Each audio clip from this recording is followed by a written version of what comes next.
Hello, I'm Lynn Onstot with Joplin Insider. This is a show to tell you a little bit more about Joplin news going on in the departments and programs that we're having at the City of Joplin. Today my guest is Patrick Tuttle. He's the director for the Convention and Visitors Bureau here in Joplin. Welcome. Thank you. It's good to have you, Patrick. I like to have you on several times a year because you have so much going on. As the director of the CVB, you have a fun responsibility, I guess, of inviting guests to our city, whether for business or for leisure travel. Can you tell our viewers a little bit about what that takes? Certainly. The Convention and Visitors Bureau, in a nutshell, is the tourism arm for the city, and we're looking at bringing people to Joplin.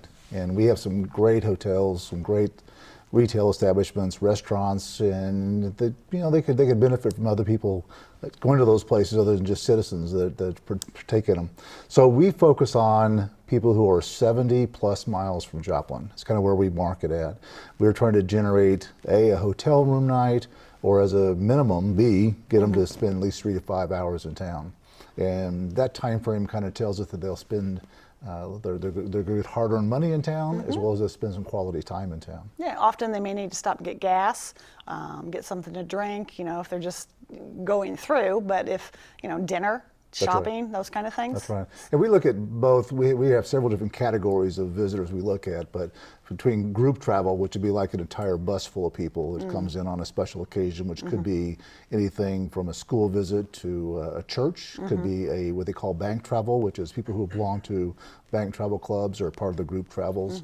And then we also have leisure travel, which is more like you and I planning a trip to go across country or whatever. And we see a lot of people who, because of I-44 and I-49, our geography is really a good stopover location. We're halfway between St. Louis and Dallas and those kind of things. So leisure travel is really important to us as well. Plus there's also business travelers that we typically don't see, but they're in here a lot doing their business or doing business with companies we have in town. Well, I know when I've traveled for business, sometimes you have a free evening, or you break early in the afternoon, and you're looking for something to do. So I assume you work with the hotels and getting information to them? We do, and also the restaurants, because we want to connect them. A good example is a lot of the med services people that come into town, help them with the medical offices as well as the hospitals. And a lot of them will entertain doctors or support people in that. So connecting the dots, which restaurants are close to the hotels or which ones are close to the hospitals or those kind of things. Okay, well that sounds great. Well, I know once they get here, people can also find their way around with a new signage system. Yep.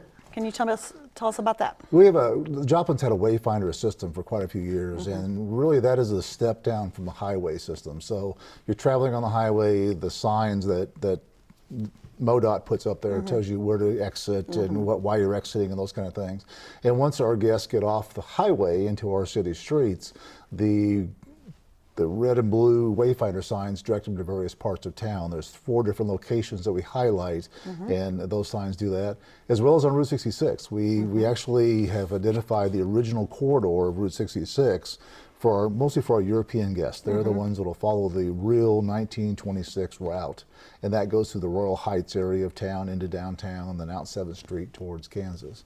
And those signs really help people get their way around, and it connects the dots for them, so to speak. Well, you mentioned there's 4 different areas that you kind of have segmented for travelers. So what are those 4? Well, the hotel district obviously is a main factor. All of our hotels, the 23 properties, all but 4 of them are actually clustered together out by Exit 8 on I-44. And then the retail district, which is focused around the mall, the Kohl's area, which is the heaviest retail part of town.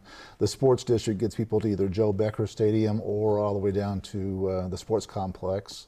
And then you have the downtown district, which is the downtown government facilities as well as historic Murfreesboro and those areas. Okay. Yeah, that's a beautiful part of town. Of course, we work down there, so I get to enjoy that. What about the murals on the outside of the buildings? Are you starting to see an interest in that? Wow. Yes, we have. Those. We now have 12 murals downtown. It's hard.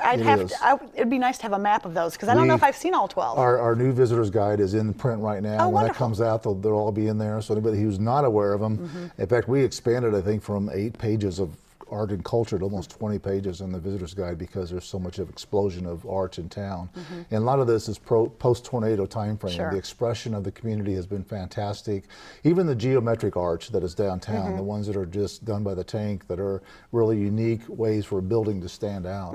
It is amazing. But yes, the group travel people I mentioned, a lot of them will come in just specifically for the arts and culture of Joplin and want to see those kind of things.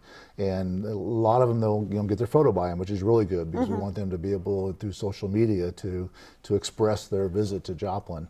So us putting all those from Route 66 Mural Park to the history of entertainment to the butterfly mural, a lot of those type of things are very important to put out there because people identify Joplin with it. Right. Well, I discovered one. Actually, a friend of mine discovered it. I didn't even know about it. The one on 17th and Main, I think it is. It's on the east side. 17th, 18th Main. The tiles. The tile one, yes. Yes. Oh man, that is incredible. They're all incredible, but that one, again, since I hadn't seen it before, I spent some time looking at that. That is actually put together by the Pottery School there, and they have actually, that is actually killed and everything laid out. It's actually a three-dimensional piece, which is really nice. Yeah, so if you haven't seen that, it's at 17th or 18th? 17th and Main, yes. On the east side. Yes. Yeah, so it's really a unique south. place. Right, but you did mention the Route 66 mural, and that's one that I think a lot of people have enjoyed. Tell people about that. Well, we did. In 2013, when we hosted the International Festival here, we, a year before that, started bringing the old, what was then called Ballpark. It was called Mall Park. People had forgotten about it back in the days of urban renewal. We brought it back to life with the two murals that are on the south side of Pearl Brothers, as well as a cutaway of a 64 Chevy in there. And it is now Route 66 Mural Park, and it is getting quite a bit of identity. So when we have our European groups that are traveling Route 66 come in, it's a great backdrop for a group photo or a memory piece that goes on. Well, it is open to the public. It's lit at night, so it's beautiful both day and night. I've seen people take different shots there, and I think with the creative look, you can stage that you're either in the Corvette or you're on the map. I mean, there's different perspectives to do that, well, so you can have fun with it. The upper map is bigger, and the upper mural is bigger, and it can be seen from 7th Street, and it is called Welcome to Joplin. And the lower map is actually, people will identify, who are traveling the route, will identify where they've been and where they're going. And it's called the Ribbon, the American Ribbon, which is a nickname of the Route 66 also. And it winds through the area. And people look at that and they'll say, I'm going to send your viewers to the mural now. They'll look at it and they'll say, Springfield's in the wrong place. It's on the other side of St. Louis. Well, it's actually Springfield, Illinois. Both St. Louis and Joplin are on the Missouri part of the map. That's actually one of the identifiers in Illinois. So I've had several people say, "Oh, you put Springfield in the wrong place." No, it's actually not. It's Springfield, Illinois, because right. It comes across the entire route that way. Yeah. Well, Route 66 has gotten to be kind of a big item for Joplin. So what type of events and things are going on about Route 66 on a regular basis? It is a big event, and our downtown, our main street is Route 66. So any event we have down there, it gets notarized along Route 66 because it's one of those places that people can actually come and spend the time on Route 66 and downtown, and they can dine, they can shop, they can have libations, whatever it is. So a lot of our groups that come through will stay in our hotels. We will help them get downtown so they can park their motorcycles, they can park their RVs or whatever, and actually come in and experience a night on Route 66, which a lot of communities can't do that. So we're very thankful to have that. We're looking at what to do in the future. This is the 90th anniversary of Route 66, 2016 is. And I know that Springfield, which is where the documents were signed at, it's considered the birthplace, and Los Angeles also are both having festivals this year. So we didn't plan one of there. But we're looking at some things for next year. We're working with the local HOG chapter, the Harley Davidson owner group, and possibly having a state convention here next year as part of Route 66 and those kind of things. So it gives us a reason to have a festival on there, but it also brings a different clientele to town that we normally wouldn't have. So the CVB really doesn't produce local events, but we support other events that'll bring people to town.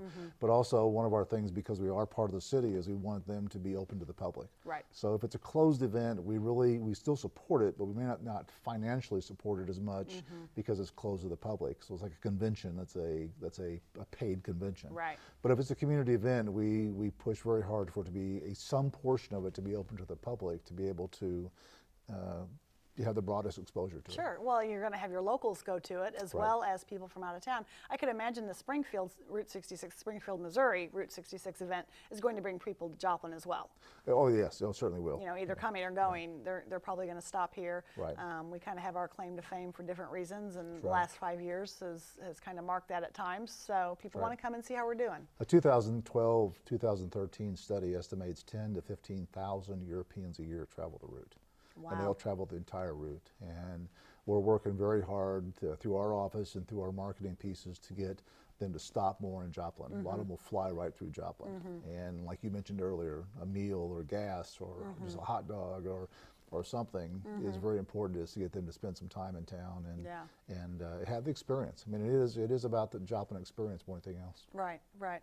Well, I know with various new restaurants downtown, as well as, you know, again, the mural, I think you're doing a great job on Route 66. So thank you. I've seen a lot of groups come through City Hall, because I know you're hosting them as well. Well, they want to see our murals. I mean, Thomas Hart Benton does have some world recognition. I mean, there are some once in a while that do know that name, but the fact that mural that Thomas Hart Benton did for us captures Joplin at a historical point is just a valuable thing. I mean, even all the school kids that come through and see it, it's a piece of Joplin folklore now that tells a story of a time that Joplin was the mining community and the history we have behind it. Yeah, the more tours I give, you know, for the kids, I use that mural because it does such a great job of telling Joplin in the early 1900s and that time of what we were and kind of how we've come about.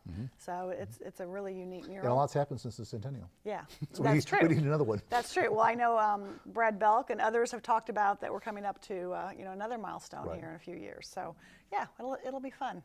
So I'm sure you and I will be involved in that one. So what other role do you play? You know, you talked about some of these events with the warmer weather coming up that people are having events. So do you get involved? You mentioned you're a part of some of these. So do you go out and recruit them, or do you just sponsor them when you hear about them? Like if people are coming to town, you know, my in-laws are coming, I'm having a big family reunion, that kind of thing? Well, there's 4 of us in the CVB office that are there full time, and we have people walking the building all the time asking for directions or what to do with my family or whatever the case of it is. So any one of us can help with that. We also have a director of sales who does spend a lot of time on the road, and she does go to conferences trying to bring business to Joplin as well. She also works with a lot of local folks that says that, you know, if you go to a conference, then connect me with the people who plan that conference. Let's bring it to Joplin. You know, if we can physically absorb it here and support it here, then let's bring that here. We have another person also in the office who is responsible for like social media and marketing part of it. So as people bring us events that we're working with and things, we try to get them to get the most bang for their buck on the marketing side of how to put it out there, not only just for the community, but also for any guest that may come to town, and really sell Joplin the best way. And we do that from you know, you'd be surprised at how rough somebody's texts may be, their verbiage they use to describe Joplin. So we try to have a unified front on that. We have a large bank of photos that we try to keep current and keep them fresh as far as the selling Joplin, because a picture tells 1,000 words. True. Our visitor's guide, the material we have on hand in the office trying to tell things. It's amazing what Google does. So we scour Google, we scour TripAdvisor and the other sources to making sure Joplin's image is out there correctly. Because once in a while people get it wrong. They get things, they connect the years wrong, or they connect the names wrong. And we try to stay ahead of that because that just puts a bad image for Joplin out there. Yeah, well, and I appreciate you doing that. So with the warmer weather months coming up, what can we expect here in Joplin, bringing people to town and for our local folks? It's going to be a good summer. June is really crazy. In fact, we were talking earlier that all of a sudden events seem to cluster in the same weekends. And the mid-weekend of June, and I don't want to throw a bunch of dates because they may change and things here, but I'd recommend people go to our website and look at the community calendar on there. But we have one weekend in June that is actually going to have semi-trucks, motorcycles, cars, and hot air balloons all in the same 3-day period going on. So there's a large semi-truck event that's coming back that was here in 2012, the Show Rotella, and these are actually working customized trucks. So unlike Guilty by Association we see with the Chrome Shop Mafia folks in September, these are actually trucks that are on the road working, and a lot of these trucks even come in with loads. I mean, they're in between places, but they can feed front with Shell on certain honors. And then MDA has a motorcycle event downtown. There's a Mustang, the Stang Gang has got their thing. And then the second annual Balloon Days will be here on the Missouri Southern campus again and flying around the area. So those 4 events are all bang, bang, bang. Not to mention on both sides, we have some conventions coming into town. We have sporting events in town. And we also have several running events happening in the month, as well as we have some cycling events. So it's June is going to be very, very active, and July won't slow down much either. Well, yeah, I don't know how you keep up the pace. A lot of people think that in your job and in the staff that it's all tourism, it's all fun and all play. There's some work to it, right? Or is it all fun? Are we still on time? Yeah. Yes. It is a lot of work. But it is fun work because the fact that it's connecting with our people in town, in the retail areas, the restaurants and the hotels, and knowing what they have going on. We spend a lot of time learning about, I mean, obviously Joplin's history and what Joplin has to offer, but we learn about what our establishments are doing too, and what they have going on. There's a lot of amazing work that's happened in our hotels over the last year. I think it is in excess of $30 million of renovations have happened. Wow. We're waiting for the DoubleTree to come on board. The former Holiday Inn is being renovated, and they have slipped it to next year sometime because they want to do the right thing. Wow. It will be an amazing Hilton product for us here in town. And there's some discussions about some new properties as well that are just keep us hopping and trying to work with those things. Yeah. It really, I mean, people don't realize our geography of I-49, I-44, and Route 66 really is an important part of it that goes on and brings a lot to Joplin. Yeah, it sounds like it does. We talked about some of these events that are coming up, and I know you also have a program for smaller events, a grant-funded program, is that right? Yeah, we have a grant program that'll be open in the month of June that people can then apply for, and then our board meets in July and they evaluate them, and it is part of our budget process for next fiscal year. So we have to get it to council to let them bless it and approve it. But if a event or an attraction is looking to expand their marketing dollars, and this is primarily to help them reach a market that they normally wouldn't reach. So the grant money is available. It's $110,000 a year. And total, not total, per. Yeah, total. And $100,000 of that is in the actual grant program, which the one event or attraction could get up to $15,000 if they qualify. And then there's $10,000 we hold back that we use throughout the year. So if something comes up that is small that could use $1,000 here or $500 there, we have the discretion to quickly support that event as well. But there is a process, and again, it's on our website if people want to consider their event. We're talking about larger events. It really, what drives the train is what do you bring into town? What is the overnight stay going to be? So if you're holding a little bazaar at your church or school, that might not be the thing we're looking at. If you are holding an event that's bringing 500 vendors to the trade center, we want to talk to you. Right, that sounds like a great plan. Yeah. Exactly. Yeah. Well, so they can look online, and then I'm sure there's a whole like a written process. They have to write kind of a not a dissertation. 19 pages of Rule 8 font, yeah. No, it depends on how you're doing an event or attraction, but yeah, there is 19 pages to go through and see how you qualify. And you can also qualify yourself, and tells you what things you do qualify for. Yeah. So if you're interested, be sure and look at the website. Yes. And that's one of the things I want to bring up is that we've talked about a lot of these different events and things that are going on, but your website is visitjoplinmo.com. Correct. And I think our control room has that. Maybe that we can pull it up. If we can look at that bill, or I'm not sure who's running there it is. I think your site is really pretty. Thank you. It's actually going to be redone here in the next 2 months, so we're getting ready to revamp it. This particular site is not mobile friendly. That's what we're facing at the city too. Right, yeah. So we're revamping that. You have water if you need water, help yourself. But yeah, so if you look at the site, you can see that the pages, the photos scroll, so you can see a variety of different things, and the events down the side. That section on the right-hand side, it says community. That's where the grant information will be located at, and that's how you also connect with the city through our website as well. Okay. Okay, that sounds great. There's one of the murals that we talked about. Those are the geometric ones that the tank did, and they're really fabulous. Yeah. We also have a calendar on there on the visitor side, on the left side, and people can also submit their events to us. Okay. And I want to kind of stress on that is the fact that we're not going to put events up there. You got to have the mentality of somebody sitting in a hotel with nothing to do, and they go to our website and try to find where to eat, where to shop, where to what activities to do. So we won't put little church bazaars on our calendar page. It's just not what we're looking for. Right. But bigger events that are open to the public and are something that a visitor might be interested in doing would be kind of how we scrutinize that and put it in there. But it's pretty user friendly. Somebody can go in there and they can actually put their own events in there and work through. We get it before it goes live because we sometimes have to edit it. Right. But we're really looking for all the who, what, when, where, whys. We need a contact name on there. We need a phone number. Is there a fee involved? We need all the detail you can give us about your events. And I would suggest if you need doubt, call us or go ahead and submit it in there, and we'll see if it meets the muster, and we'll put it out there. Right. Well, and I use it at the city. I print the newsletter quarterly that does get mailed out to all the households, and I do pull down your events, and I try to put as many of those in there that I can. Of course, I'm looking for the not-for-profit, Right. those types of organizations, and like George Washington Carver has events, and Spiva, the places they can go free of charge for the most part. People don't realize that, and I've had people tell me before, never been out there before, it's been great. George Washington Carver and both Prairie State Park are two tremendous assets we have in the Missouri side of the region here. If you have not been there recently, to both of them, you've got to get out and see them. Yeah. It is a place and when I traveled in the military, we used to say that when you're someplace, you don't go and do anything. Don't do anything.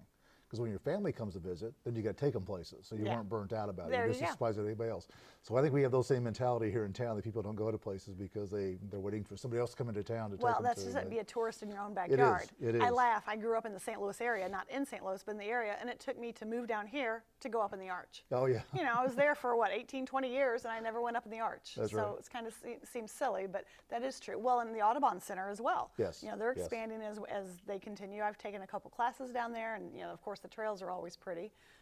So that's another area. And our parks too. I mean, there's undiscovered parks that we have in Joplin that are really unique, and they all offer different things. Right. Well, just the walking trail at Landreth Park, that's a good workout on lunch hour, I'll tell you.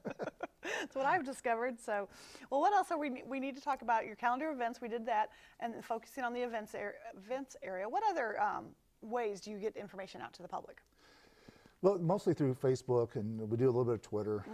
Joplin is not a major Twitter user town, but we have to think about those visitors. Right. So there are other markets that we know that we have activity in that we will then put out there. So that's the main thing. Yep. I think, is that your Twitter? Yes. There you go. So this thing. And the other thing, we That's mentioned Facebook. about the underground, the Joplin Undercurrent. This is a project we did a year ago, and it just put out this past fall. Well, that's probably this first February. It's a story about Joplin that is put into about 21 chapters, and it is a photo novel. So not only does it have the storyline behind it, but also has great pictures of Joplin, kind of in a mysterious way. It's kind of like after the sense of the National Treasure movies. You got this little mystery thing to follow, and it's factual, which means it's got some factual history to it, but it's also fictional, that the storyline is totally made up. Right. And I would recommend, if you're really a good reader and you like getting into little mystery novels and all, it's a great thing to do. It has gotten national recognition that we know of. We've been invited to 2 social media conferences about this because Awesome. it is totally a unique way to promote an area.